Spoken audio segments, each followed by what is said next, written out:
Islam itu harus hadir sebagai solusi. Dan kalau di masyarakat Islam itu sebagai solusi ya NU, Pak. Soalnya sing iso nyenengke ngendi namung NU, Pak. Yakin, Pak. Liyane iki watos-atos. Mila kula dhewe iki ra yakin. Ah mosok wong NU bareng wong PKS. Ora mungkin, ora mungkin.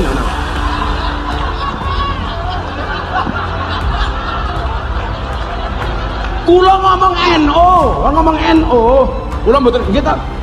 Karena singkatannya sangat baik, ada yang iri. Pernah dengar ada yang iri ya? Wong kita biasa-biasa saja kok diiri. Saya sampaikan, seluruh pendukung Amin, jaga ukhuwah Nahdiyah. Setuju? Jaga ukhuwah Nahdiyah. Biarkan ada yang iri, kita cuekin, lama-lama nggak laku sendiri. Amin ya robbal. Miftah Maulana Habibur Rahman atau lebih dikenal sebagai Gus Miftah melontarkan pernyataan yang bikin heboh. Ia mengatakan masa NU bareng bersama PKS. Kontan pria nyentrik yang akrab disapa dengan Miftah tersebut mendapatkan tanggapan bermacam-macam di dunia maya. Islam itu harus hadir sebagai solusi. Dan kalau di masyarakat Islam itu sebagai solusi ya NU, Pak. Soalnya sing iso nyenengke ngendi namung NU, Pak. Yakin, Pak. Liyane iki watos-atos. Mila kula dhewe iki ra yakin. Ah mosok wong NU bareng wong PKS. Ora mungkin, ora mungkin.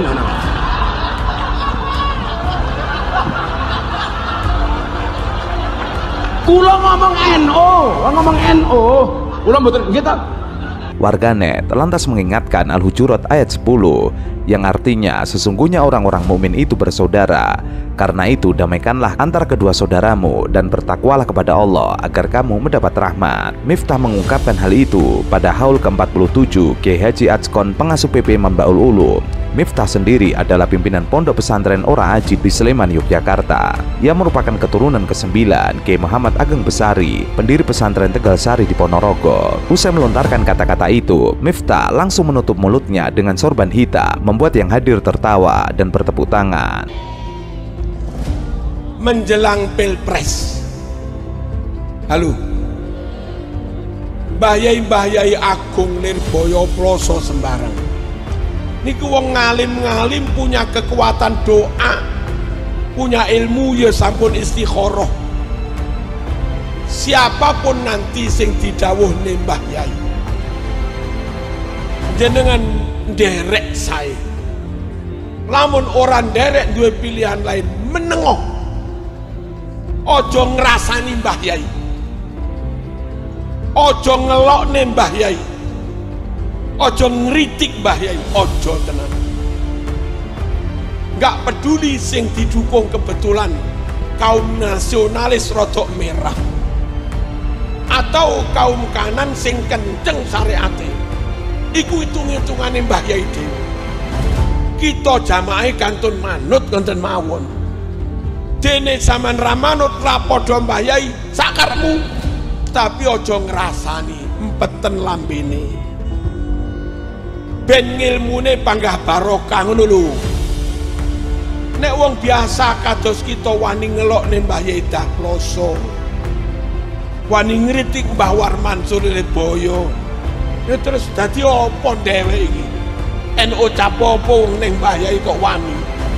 Sementara itu, Ketua Umum Rekat Indonesia Raya mengkritik ceramah Gus Miftah yang menyebutkan bahwa tidak mungkin jika NU bareng dengan PKS. Diketahui sebelumnya bahwa PKB bergabung ke Koalisi Perubahan yang mengusung Anies Baswedan sebagai calon presiden. Tidak hanya bergabung, Ketua Umum PKB yakni Muhaimin Iskandar atau Caimin bahkan dijadikan calon wakil presiden oleh Anies Baswedan. Koalisi tersebut dimotori 3 partai besar, yakni Nasdem, PKB, dan PKS. PKB sendiri, partai yang seringkali dikaitkan dengan Nahdlatul Ulama. Begitu juga Caimin yang mengidentifikasikan diri sebagai bagian dari NU. Pernyataan Gus Miftah sontak mengundang pro dan kontra dari warganet. Ketua Rekat Indonesia, Eka Gumilar, ikut memberikan tanggapan. Ia mengimbau sebaiknya tokoh-tokoh masyarakat hati-hati bernarasi di ruang publik. Silakan berbeda pilihan dan dukungan, tetapi politik jangan sampai memecah belah anak bangsa. NU maupun partai politik adalah sama-sama organisasi, bukan agama. Jadi tidak ada yang melarang untuk bersinergi sama-sama dalam membangun bangsa. Lebih tegas, Eka Gumilar menyebut narasi yang dibuat seperti ucapan Gus Miftah berpotensi melemahkan persatuan bangsa. Seharusnya Miftah melakukan klarifikasi dan memohon maaf kepada publik. Dari dulu belajar bahwa memecah belah adalah pekerjaan pengkhianat bangsa. Kalau tokoh yang memiliki nasionalisme dan negarawan pasti akan selalu menjaga narasi-narasinya untuk persatuan. Tidak akan ada calon presiden atau wakil presiden atas nama NU, tidak akan ada, karena NU tidak boleh diperalat sebagai senjata politik untuk mengumpulkan dukungan. Tidak boleh ada orang berusaha menutupi kekurangannya hanya dengan mengklaim NU sebagai basisnya. Semua harus didasarkan pada kapasitas masing-masing. Ketidakhadiran Ketua Umum Partai Kebangkitan Bangsa Abdul Muhaimin Iskandar alias Caimin pada resepsi puncak 1 abad Nahdlatul Ulama bisa diartikan sebagai kekalahan Caimin di kalangan NU. Hal ini bisa menunjukkan kekalahan Caimin di kalangan NU sehingga namanya hilang. Artinya tidak jadi perbincangan dalam kompetisi politik di level ormas besar. Kehadiran Caimin justru menguatkan narasi bahwa NU hadir di tengah-tengah keberagaman dengan latar belakang berbagai partai politik. Artinya tidak terafiliasi pada satu partai saja. Banyak orang melihat beberapa tamu yang hadir, semua orang merasa bagian dari NU. Kini mereka bukan lagi terafiliasi, bahkan semua parpol pun hadir. Beberapa waktu lalu, harus diakui bahwa NU didorong dekat dengan PKB. Tapi dengan beberapa ketegasan yang dibuat oleh Ketua PBNU hari ini, mendorong agar NU menjadi milik semua.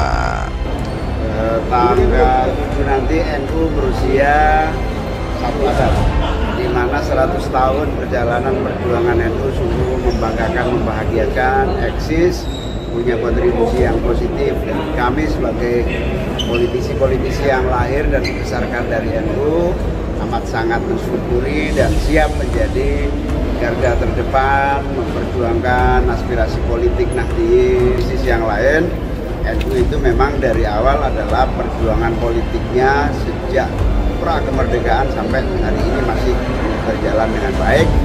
Dan kita melalui forum Sarasehan ini, kita akan minta para pakar, para tokoh untuk memberikan refleksi sekaligus rekomendasi-rekomendasi, khususnya rekomendasi politik buat perjuangan PKB dan NU di. Ya tentu NU itu watak dasarnya adalah kekuatan politik, sehingga watak dasar perjuangannya sejak awal adalah berpikir tentang negara.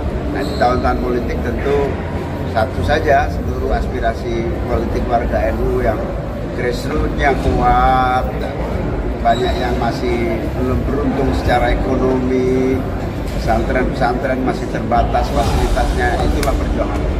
Lagi saya sampaikan, tidak akan ada calon presiden atau wakil presiden atas nama NU, tidak akan ada, karena NU tidak boleh diperalat sebagai senjata politik untuk mengumpulkan dukungan. Tidak boleh ada orang berusaha menutupi kekurangannya hanya dengan mengklaim NU sebagai basisnya. Semua harus didasarkan pada kapasitas masing-masing. Sebelumnya, Muhaimin kerap melakukan manuver politik. Hal itu terkait pembahasan mengenai calon pasangan Capres-Cawapres koalisi Gerindra PKB yang terus menjadi sorotan. Mengenai perkembangan yang ada, Ketua Umum Partai Kebangkitan Bangsa disebut sedang merayu Ketua Umum Partai Gerindra Prabowo Subianto untuk digandeng menjadi cawapres di Pilpres 2024. Waktu menjelang peresmian Sekber Gerindra PKB di Menteng, Muhaimin menjelaskan hasil ijtima ulama yang mengharapkan Muhaimin menjadi cawapres. Pada pertemuan itu, Caimin meminta Prabowo agar mendeklarasikan dirinya sebagai cawapres, sedangkan Prabowo menjadi capresnya. Harapan Muhaimin menjadi cawapres yang keputusannya diambil sebelum bulan Ramadan. Alasan bulan Ramadan itu bulan berkah dan konsolidasi. Namun, Prabowo belum memutuskan hal tersebut. Apakah Caimin akan dijadikan cawapres di 2024, semua belum tahu. Pak Prabowo mendengar, menyimak, dan memahami betul pandangan Muhaimin. Sampai hari ini, Prabowo belum memutuskan siapa cawapresnya. Bahkan, Prabowo mengaku belum bisa memastikan siapa capres yang bakal menghadapi di Pilpres 2024. Prabowo lantas menjawab bahwa hingga saat ini belum mengetahui siapa cawapres yang akan mendampinginya. Perlu diketahui, politisi Partai Kebangkitan Bangsa Umar Hasibuan alias Gus Umar menyampaikan kritikannya kepada pengurus besar Nahdlatul Ulama yang dinilai tidak konsisten terhadap pernyataannya. Melalui salah satu cuitannya, ia menyinggung pernyataan Menteri BUMN Erick Thohir yang membahas soal cawapres di kantor PBNU. Hal itu terkait hasil survei yang menempatkan dirinya berada di papan teratas cawapres. Erick Thohir menyampaikan hal itu saat melakukan jumpa pers dalam acara Harlah 1 Abad Nahdlatul Ulama di kantor PBNU Jakarta Pusat. Menurutnya, percuma mencalonkan dirinya jika tidak ada partai politik yang mendukung. Ini bagian dari riset yang dilakukan, tentu perlu diapresiasi. Tapi kita tahu terlalu dini. Terus kita nyalonin tapi nggak ada yang dukung buat apa. Ia melanjutkan, tapi kita apresiasi. Kita nggak bisa menghilangkan sesuatu itu yang benar atau salah. Itu kan apresiasi, jadi jangan terjebak. Mengetahui pernyataan tersebut, Gus Umar kemudian menyentil PBNU dan jajarannya yang melarang untuk membawa NU untuk berpolitik. Tapi justru diam saat Erick Thohir menyinggung soal cawapres di kantor mereka. Dear Ketua PBNU dan jajaran pengurusnya yang larang NU dibawa ke politik. Kenapa kalian diam saat Erick Thohir justru bicara dukungan Pilpres di kantor PBNU? Standar apa yang kalian lakukan? Sementara itu, Ketua Umum DPP Partai Kebangkitan Bangsa Abdul Muhaimin Iskandar alias Caimin mengatakan, masa depan kader-kader Nahdlatul Ulama suram di masa depan jika perkembangan pemilu kekinian semakin pragmatis. Menurut Caimin, saat ini kelemahan dari era reformasi yang harus segera diatasi adalah politik pragmatis, kompetisi yang tidak ada henti. Kelihatannya damai, tapi kompetisinya tidak pernah berhenti 24 jam.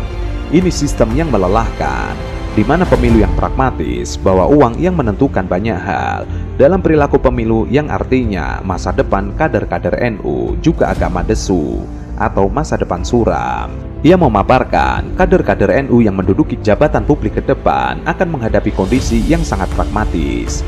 Jadi, kader yang mau nyalek sudah membuat kita stres duluan karena modalnya cekak, popularitasnya juga rendah. Muhaimin Iskandar lantas memberi contoh terkait adanya kader PKB yang ngotot ingin meraih gelar doktor. Hal tersebut semata-mata hanya untuk kepentingan elektoral untuk menghadapi pemilu. Seperti kemarin, Haji Cucun baru saja doktor bidang politik ekonomi di Unpad. Salah satu tujuannya apa? Selain doktoral, tujuannya meningkatkan elektoral, elektabilitas saking mahalnya bersaing. Lebih lanjut, ia juga berharap reformasi pemilihan harus bisa dievaluasi ke depannya.